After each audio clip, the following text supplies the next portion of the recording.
Hi friends, നമുക്കിന്നൊരു north Indian street ഫുഡായ പാവ് ബജ്ജി ഉണ്ടാക്കാൻ നോക്കിയാലോ.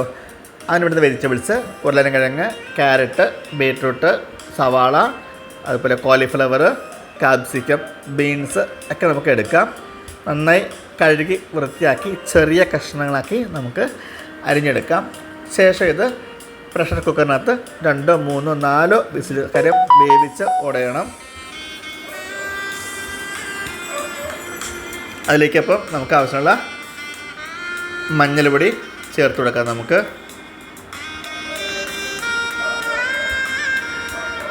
മഞ്ഞൾപ്പൊടി, ഇനി ഇതിനാവശ്യത്തിനുള്ള ഉപ്പും കൂടി ചേർത്ത് കൊടുക്കാം. ഇനി വേവാൻ ആവശ്യമായിട്ടുള്ള വെള്ളം നമുക്ക് ചേർത്ത് കൊടുത്ത്, അത് ഒപ്പം വെള്ളം, പച്ചക്കറികളുടെ ഒപ്പം വെള്ളം ചേർത്ത് നമുക്ക് 2-3 വിസിൽ കേൾപ്പിക്കാം. ഇനി നമുക്ക് പാൻ ചൂടാക്കി, ബട്ടറാണ് ഏറ്റവും നല്ലത്. ഞാനിപ്പോൾ ഓയിൽ എടുത്തതേ ഉള്ളൂ, ക്ലാസ്സിലായതുകൊണ്ടാണ് ബട്ടർ ചൂടാക്കുന്നതാണ് ഏറ്റവും നല്ലത്. അപ്പം നല്ല ഫ്ലേവർ കിട്ടും. അപ്പോൾ ഓയിലിലേക്ക് ജീരകം ചേർത്ത് വറുക്കാം. ജീരകം ഒന്ന് പൊട്ടിക്കുക. അതിലേക്ക് നമുക്ക് സവാള അരിഞ്ഞത് ചേർത്ത് കൊടുക്കാം.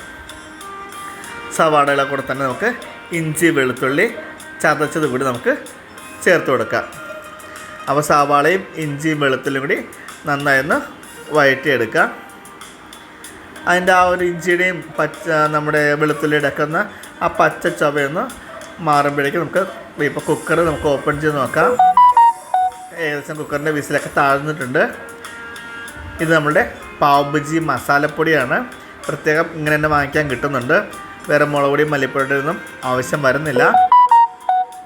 അപ്പോൾ നമുക്ക് നമ്മുടെ ഈ ഒണിയൻ വഴറ്റിയതിലേക്ക്, സവാള വഴറ്റിയതിലേക്ക് 2-3 ടേബിൾ സ്പൂൺ നമുക്ക് ആവശ്യത്തിനുള്ള പാവ് ബജ്ജി മസാല ചേർത്ത് ജസ്റ്റ് ഒന്ന് ചൂടാക്കി വഴന്ന് വരുമ്പോഴേക്കും നമുക്ക് അതിലേക്ക് തക്കാളി ചേർത്തെടുക്കാം. തക്കാളി അപ്പോൾ ചെറുതായിട്ട് അരിയണം, കാര്യം ഒന്ന് വെന്തുടയാനുള്ളതല്ലേ. അപ്പോൾ ചെറുതായി അരിഞ്ഞ തക്കാളി കൂടി ചേർത്ത് കൊടുക്കാം. അപ്പോൾ ഇഞ്ചിയും വെളുത്തുള്ളിയും സവാളയും തക്കാളി എല്ലാം ഒന്ന് നന്നായിട്ട് വഴന്ന് വരുമ്പോഴേക്കും നമുക്ക് നമ്മുടെ ഉടച്ച് വെച്ചിരിക്കുന്ന വെജിറ്റബിൾസിലെ വേവിച്ച് ഉടച്ച് വെച്ചിരിക്കുന്ന വെജിറ്റബിൾസ് നമുക്ക് ചേർത്ത് കൊടുക്കാം. ഇവിടെ നന്നായിട്ട് ഉടഞ്ഞിട്ടുണ്ട്. അല്പം വെള്ളമുണ്ട്, പക്ഷെ ഇത് വെന്ത് വറ്റുമ്പോഴേക്കും ശരിയായിക്കോളും. ഇത്രയും വെള്ളം വേണം, കറി മസാലയിൽ കിടന്ന് വെന്ത് വറ്റണം. അപ്പോൾ ഇതങ്ങ് മൊത്തം ചേർത്ത് കൊടുക്കാം. ഇനി നമുക്കിതിന് ആവശ്യമായ ഫ്ലേവറിന് നമ്മൾ കസൂരി മേത്തിയാണ് ചേർക്കുന്നത്. ഉലുവയുടെ ഇല ഉണങ്ങിയതാണ് കസൂരി മേത്തി എന്ന് പറയുന്നത്. സൂപ്പർ മാർക്കറ്റിലൊക്കെ വാങ്ങിക്കാൻ കിട്ടും കസൂരി മേത്തി ലീഫ്. ഉലുവയില ഉണങ്ങിയതെന്ന് പറഞ്ഞാൽ ചിലപ്പോൾ മനസ്സിലാവത്തില്ല. കസൂരി മേത്തി എന്ന് പറഞ്ഞാൽ പെട്ടെന്ന് കിട്ടും. അപ്പോൾ കസൂരി മേത്തിയുടെ ഇല നമുക്കൊരു 1 ടേബിൾ സ്പൂണോളം നമുക്ക് ചേർത്ത് കൊടുക്കാം. അപ്പോൾ നന്നായി തിളച്ച് തുടങ്ങി. അതിലേക്ക് കസൂരി മേത്തിയുടെ ഇല ഉണങ്ങി കേട്ടോ, കൈകൊണ്ടുണ്ടെങ്കിൽ ജസ്റ്റ് ഒന്ന് തിരുമ്മിയിട്ട് നമുക്കതിലേക്ക് ഇട്ട് കൊടുക്കാവുന്നതാണ്. നന്നായിട്ട് ഇളക്കി യോജിപ്പിച്ച് ഒന്ന് കുറുകി വരണം, നല്ലതായിട്ട് കുറുകി വരണം.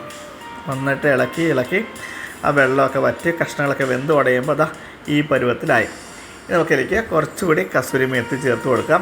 ഈ സമയത്ത് കുറച്ച് ബട്ടറും ചേർത്ത് കൊടുക്കാവുന്നതാണ്. അപ്പോൾ നമ്മുടെ പാവ് ബജ്ജിക്കുള്ള നമ്മുടെ ബജ്ജി ഇവിടെ റെഡി ആയിട്ടുണ്ട്. കറി ഇവിടെ നമുക്ക് റെഡി ആയിട്ടുണ്ട്. ഇനി പാവ് ബണ്ണ് വാങ്ങിക്കാൻ കിട്ടും. എനിക്കിപ്പം ക്ലാസ്സിലേക്ക് പെട്ടെന്നായതുകൊണ്ട് പാവ് ബണ്ണൊന്നും കിട്ടിയില്ല. തൽക്കാലത്തേക്ക് നോർമൽ ബണ്ണാണ് ഞാൻ ഇവിടെ ഉപയോഗിക്കുന്നത്. അത് ബട്ടർ ചേർത്ത ശേഷം 2 വശം ഒന്ന് മുരിച്ചെടുക്കുക.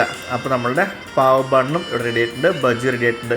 ഇതാണ് നമ്മളുടെ ക്ലാസ്സിലെ വിശേഷം. നമ്മളുടെ കുട്ടികളാണ് കണ്ട, എല്ലാവരും ചുറ്റും നോക്കി നിൽക്കുവാണ്. അപ്പം നല്ലൊരു വീഡിയോ ആയിട്ട് നമുക്ക് നാളെ വീണ്ടും കാണാം.